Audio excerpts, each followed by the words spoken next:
ఆశీర్వాదం పొందబోవారందరూ యేసుని చెంతకు రారండి, యేసుని వాక్యం వినరండి. యేసే నీ రక్షకుడు, యేసే మన రక్షకుడు, యేసే లోక రక్షకుడు అని గ్రహించి నడవండి, మేలులు పొందండి. ఆశీర్వాదం పొందబోవారందరూ యేసుని చెంతకు రారండి, యేసుని వాక్యం వినరండి.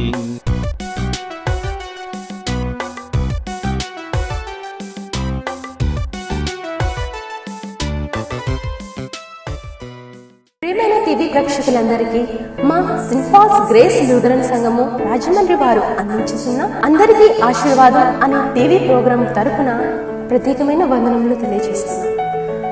ఇప్పుడు మా సంఘ కాపరి, మా ఆత్మీయ తండ్రి గారైన బ్రదర్ సుందరాజు పైడిమల్ల గారిచే వాక్య సందేశమును విందాం.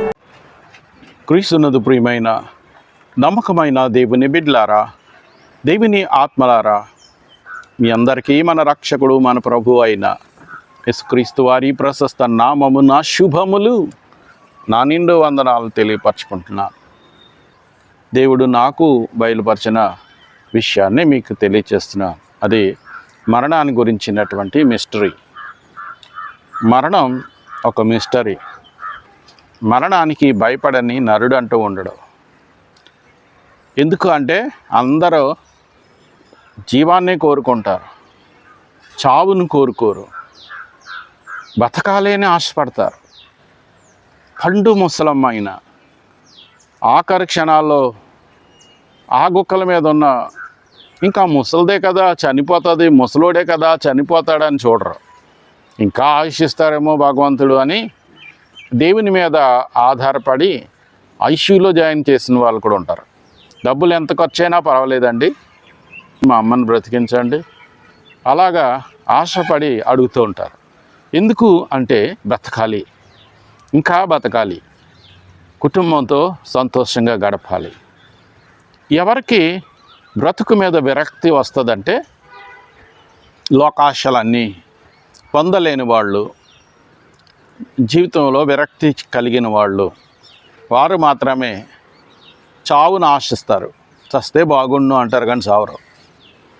బాగా మానసికంగా అలసిపోయిన వారు మాత్రమే ఆత్మహత్యలు చేసుకొని మరణిస్తారు.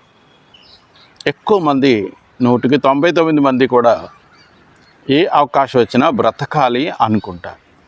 ఈ చావు మన చేతిలో ఉండేది కాదు, అది దేవుని చేతిలో ఉంటుంది అని విషయాన్ని మీకు తెలియపరుస్తున్నాను.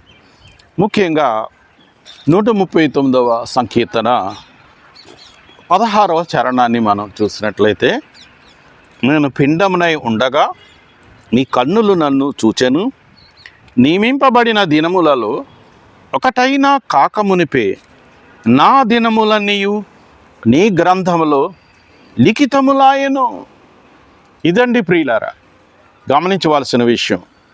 దేవుని యొక్క ఆత్మ ఉన్నవారు దేవుని పిల్లలు.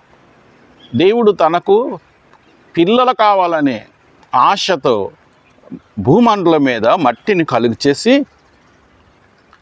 ఆ మట్టితో నరుని సృజించాడు దేవుడు. ఇంతకీ మనం తెలుసుకోవాల్సిన మర్మం ఏంటంటే, దేవుడు అంటే ఆత్మ, శరీరం కాదు. ఆయన శరీరం కాదు కనుక శరీరంతో కూడిన బిడ్డలు కావాలి కాబట్టే, ఆశ కలిగింది కాబట్టే ఆయన ఈ భూమండలాన్ని సృజించి ఆ మట్టితో నరుని తయారు చేసి తన పోలికని పెట్టుకున్నాడు. ఎందుకంటే తన బిడ్డ తన పోలికలో ఉండాలని ఆశ, ప్లస్ తన ఆత్మను సొంత ఊపిరి ఊదాడు ఆయన. కాబట్టి ప్రియులారా, ఇప్పుడు లోకమంతా కూడా దేవుని బిడ్డలు అవ్వాలి అని అర్థం. ఆదికాండం 2వ అధ్యాయం 16-17 వచనాల్లో మనం చూసినట్లయితే, మరియు దేవుడైన యెహోవా ఈ తోటలోనున్న ప్రతి వృక్ష ఫలములను నీవు నిరభ్యంతరముగా తినవచ్చును, అయితే మంచి చెడ్డల తెలివినిచ్చు వృక్ష ఫలములను తినకూడదు. నీవు వాటిని తిను దినమున నిశ్చయముగా చచ్చెదవని నరునికి ఆజ్ఞాపించెను. స్వేచ్ఛనిచ్చి పరీక్ష పెట్టాడు దేవుడు. ఎందుకు పెట్టాడు అంటే తన బిడ్డ తనలాగే విజయం పొందాలని. అంటే సాతాను భూమి మీద ఉందని దేవుడికి తెలుసు. సాతాను దేవుణ్ణి ఏం చేయలేదు, దేవుణ్ణి శోధించలేదు. దేవుడు అంటే సాతానుకు భయం. ఎందుకంటే పాతాళానికి త్రోసివేశాడు ఆయన. అధికారి, సృష్టికర్త, ఆది సంభూతుడు కనుక ఆయనకి సర్వ హక్కులు ఉన్నాయి. ఆ సర్వ హక్కులు కూడా తన బిడ్డలకిచ్చి భూమి మీదకు పంపించాడు. సాతాను మీద కూడా అధికారం ఇచ్చాడు చెప్పాలంటే, గ్రహించుకుంటే మనం వాక్యాన్ని. అందుచేతనే ఆ అధికారాన్ని ఈ మానవుడు ఉపయోగించుకుంటాడనే ఆశతో ఈ పరీక్ష పెట్టాడు దేవుడు. సాతాను వస్తుందని దేవునికి తెలుసు, శోధిస్తుందని కూడా దేవునికి తెలుసు. అయినా తన బిడ్డలో ఆ దుష్టుని నాకులాగా గెలవాలి, ఇప్పుడు నేను సాతాన్ని ఎలాగా తోలివేస్తున్నానో పాతాళంలోనికి, నా బిడ్డలు కూడా అలాగా తోలివేయాలనే సంకల్పంతో దేవుడు ఈ పరీక్ష పెట్టాడు. ఈ తోటలోని వృక్ష ఫలాలన్నీ నిరభ్యంతరంగా తినండి, కానీ తోట మధ్యలో ఉన్న మంచి చెడు తెలుగునిచ్చే ఆ వృక్ష ఫలాన్ని మాత్రం తినవద్దు. ఆ ఒక్క పరీక్ష పెట్టాడండి. సాతానుకి దేవుడు పరీక్ష పంపకపోతే సాతాను ధన బిడ్డల దగ్గరకు వచ్చే ధైర్యం సాతానుకు ఉండదండి. ఎందుకంటే దేవునికి ఎంత వెలుగుందో ఈ ఆది దంపతులు కూడా అంత వెలుగు దేవుడు పెట్టాడండి. వాళ్ళకి వెలుగును వస్త్రాలుగా పెట్టాడు. దేవునికి ఈ వస్త్రం వెలుగని గతంలో మీకు చెప్పాను, కీర్తనకారుడు చెప్పిన మాట. ఇప్పుడు ఆ వస్త్రాలతో ఉన్న ఆ వెలుగు బిడ్డ దగ్గరకు ఈ చీకటి సాతాను రాలేదు. దేవుడు పర్మిషన్ ఇస్తేనే రాగలిగింది. అది అర్థం చేసుకోవాలి మనం. ఇప్పుడు ఆ దేవుడు పర్మిషన్ ఇవ్వకపోతే ఆ బిడ్డల దగ్గరకు కూడా రాలేదండి సాతాను. వాస్తవం ఇది. అందుచేత ఆ సాతాను వీళ్ళని శోధించడం జరిగిన తర్వాత వాళ్ళ శోధనలో పడిపోయారు. దేవుడు తినొద్దన్న పండు ముందు అవ్వ సాతాను శోధనలో పడి ఆ మంచి చెడు తెలివినిచ్చే వృక్షఫలాన్ని తినేసి తన భర్త అయిన ఆదాము కూడా తినిపించినట్లుగా మనం చూస్తున్నాం. ఇప్పుడు చూద్దాం ఆదికాండం 3వ అధ్యాయం 7వ వచనం. అప్పుడు వారిద్దరి కన్నులు తెరవబడెను, వారు తాము దిగంబర్లమని తెలుసుకొని అంజూరపు ఆకులు కుట్టి తమకు కచ్చడములను చేసుకొండ్రి. నా ప్రియమైన దేవుని బిడ్డలారా, ఈ పళ్ళు తింటేనే చస్తావు అని చెప్పిన దేవుడి మాట వినలేదు, సాతాను మాట విన్నారు. వెలుగైనటువంటి ఈ బిడ్డలు చీకటి మాట విన్నారు, పాపిష్టి మాట విన్నారు. చావనే చావరు, దేవతల వల్ల అవుతారన్న మాటకి వీళ్ళకి నిజం అనుకొని మాయలో పడి మరణానికి కొని తెచ్చుకున్నారు. దేవుడు చెప్పిన మరణం ఏంటంటే ఆత్మీయమైన మరణం.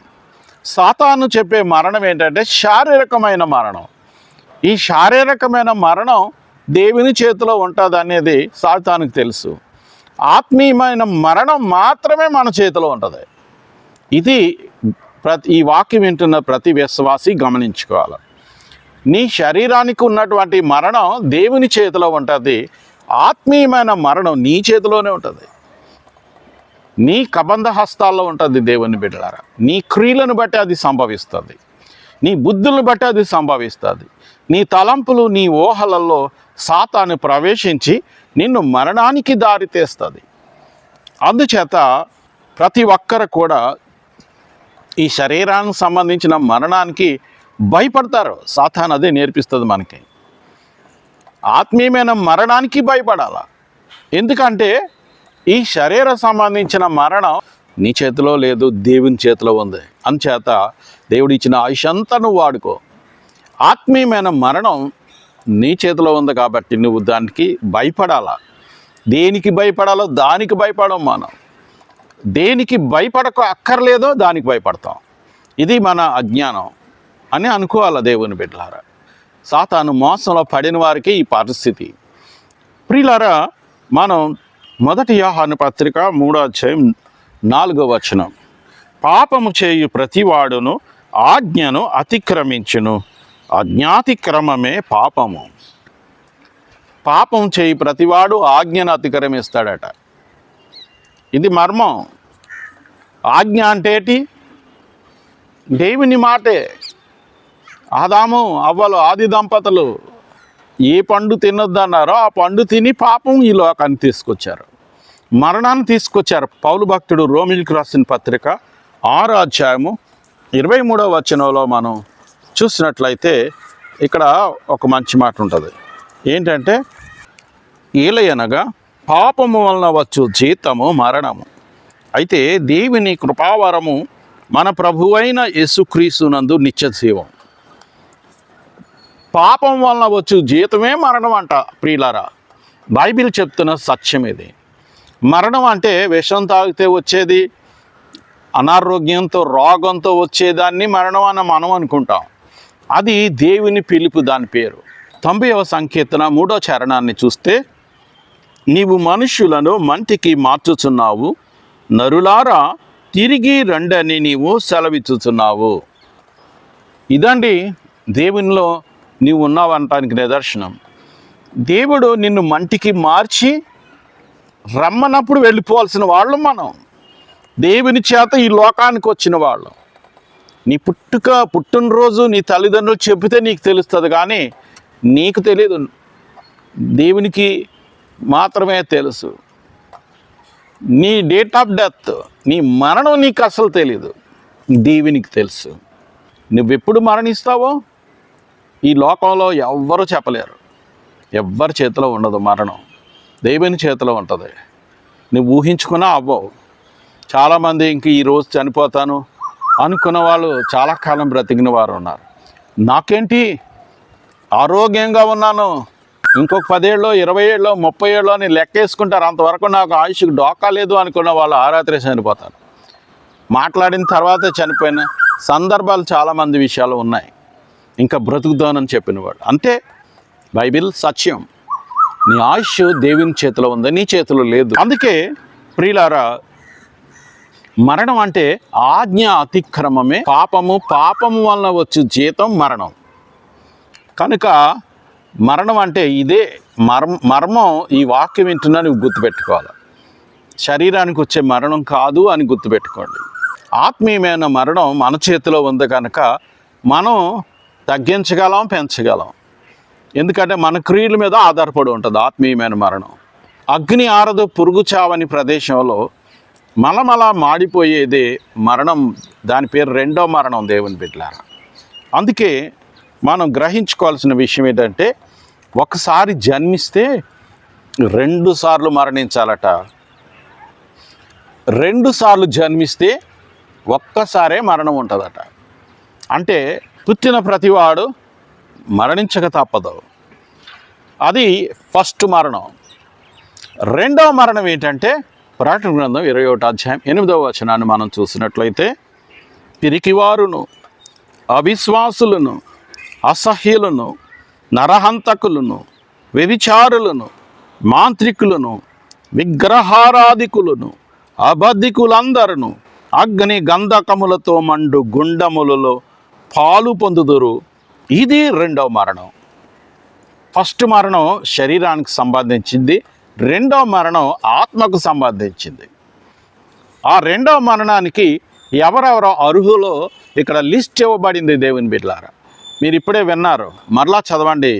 ఈ ప్రకటన గ్రంథం 21:8 ఇందులో ఈ చదువుబడిన వీళ్ళందరూ కూడా రెండవ మరణానికి అర్హులట.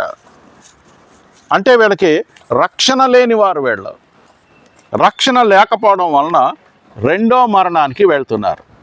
నమ్మి బాప్తీసం పొందినవాడు రక్షింపబడును, నమ్మని వానికి శిక్ష విధింపబడును అనే బైబిల్ సత్యాన్ని నువ్వు గ్రహించుకున్నట్లయితే, నమ్మి నువ్వు బాప్తీసం పొందుకుంటే అది రెండవ జన్మ. దాని పేరు మొదటి జన్మ తల్లి గర్భంలోంచి వచ్చేది. రెండవ జన్మ నీ క్రియలను బట్టి నీ నడవడికను బట్టి వచ్చేది. యేసుక్రీస్తునందు నీకు రెండవ జన్మ ఉంటుందన్నమాట. పాపం వలన వచ్చే జీతం మరణం అని చదవడం మీరు విన్నారు కదా. ఆ మరణాన్ని నీవు కంఠంలో ప్రాణం ఉండగా జీవంగా మార్చుకునేదే యేసుక్రీస్తునందు జన్మించుట. తల్లి గర్భంలోంచి జన్మించిన తర్వాత ఒకసారి శారీరకంగా మరణిస్తావు.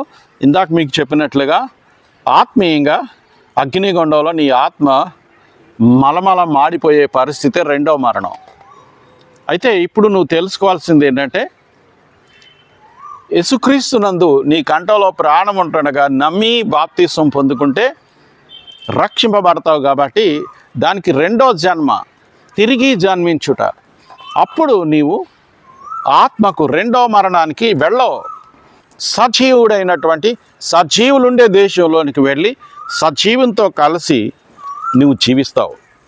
కాబట్టి ప్రియమైన దేవుని బిడ్డలారా, ప్రకటన గ్రంథం 2వ అధ్యాయం 11వ వచనం, సంఘములతో ఆత్మ చెప్పుచున్న మాట చెవి గలవాడు వినును గాక, జయించువాడు రెండవ మరణం వలన ఏ హానియు చెందడు. అంటే ఎంత గొప్ప మర్మో ఇది. దేవుని వాక్యం విని బాగుపడ్డవాడు రెండో మరణంలోనికి వెళ్ళడు. రెండో మరణం నిన్ను చేయదు, నిన్ను చూసి భయపడుతుంది అగ్నిగుండం. కాబట్టి ప్రియులారా, ఆత్మ వాక్యం చెప్తుంది మనకి, నా పేరు ప్రకటింపబడుతుంది సుందర్రాజు పైడుమల్ల అని. కానీ నా లోపల ఉన్న ఆత్మతో దేవుడు మీతో మాట్లాడతాడు. యేసు ప్రభువారు అంటాడు, చెవులు గలవాడు వినుగాక. అంచేత ఆ చెవి గలవాడు వింటే అద్భుతం జరుగుతుంది.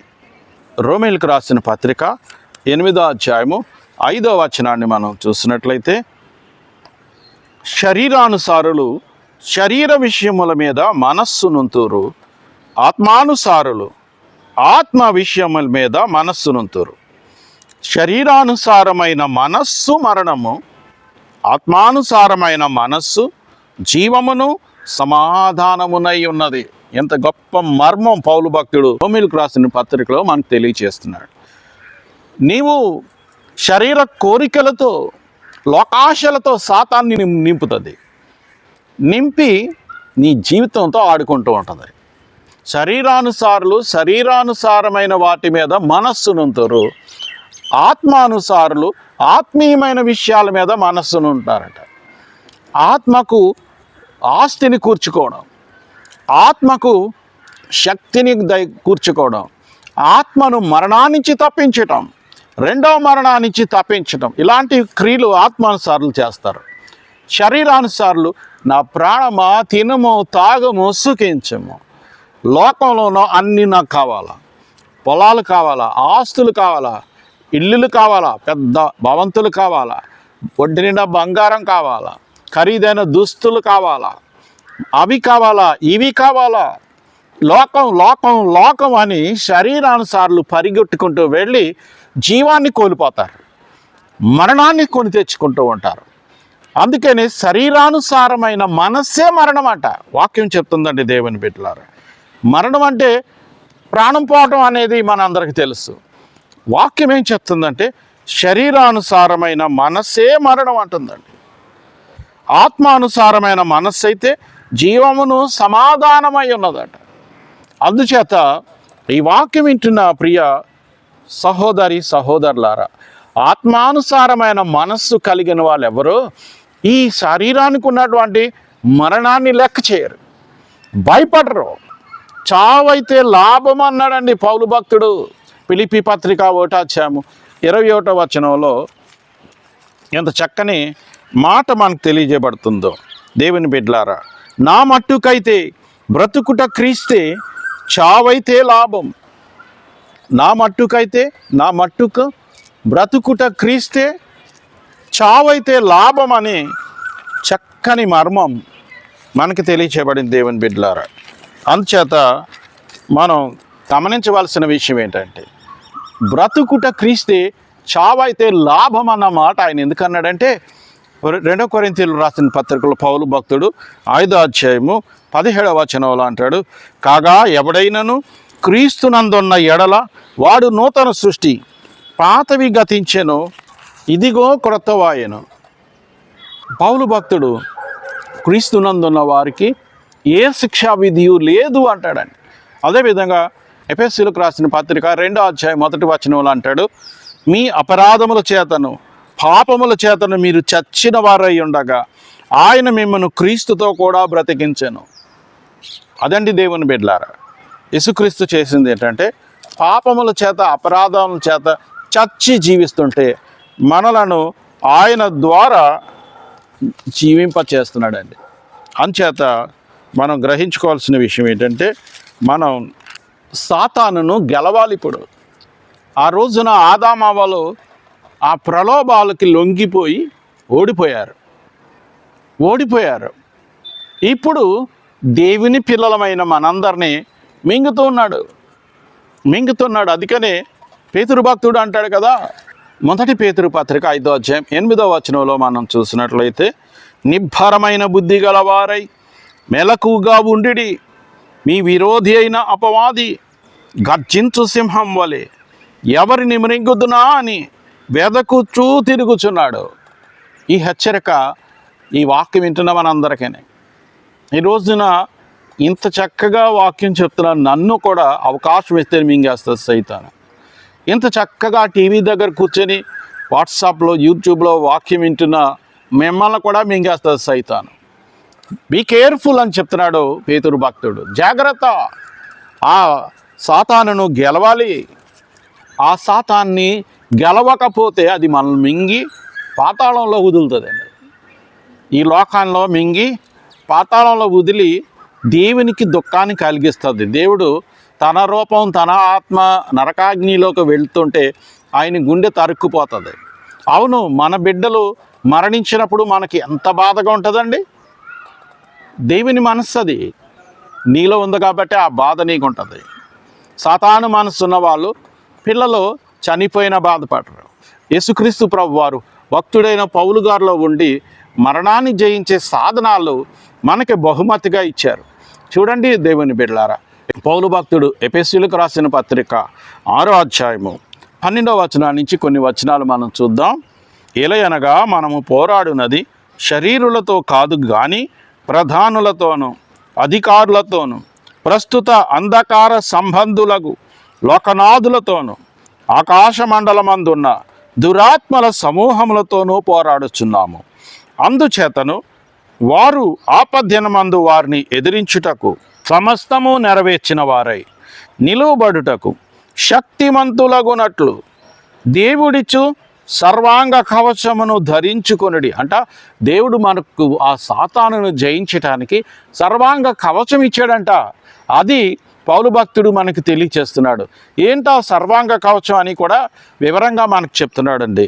చూడండి 14వ వచనం నుంచి, ఎలాగనగా మీ నడుమునకు సత్యమును దట్టి కట్టుకొని నీతి అను మైమర్పు తొడుగుకొని పాదములకు సమాధాన సువార్త వలనైన సిద్ధ మనస్సును జోడు తొడుగుకొని నిలవబడుడి.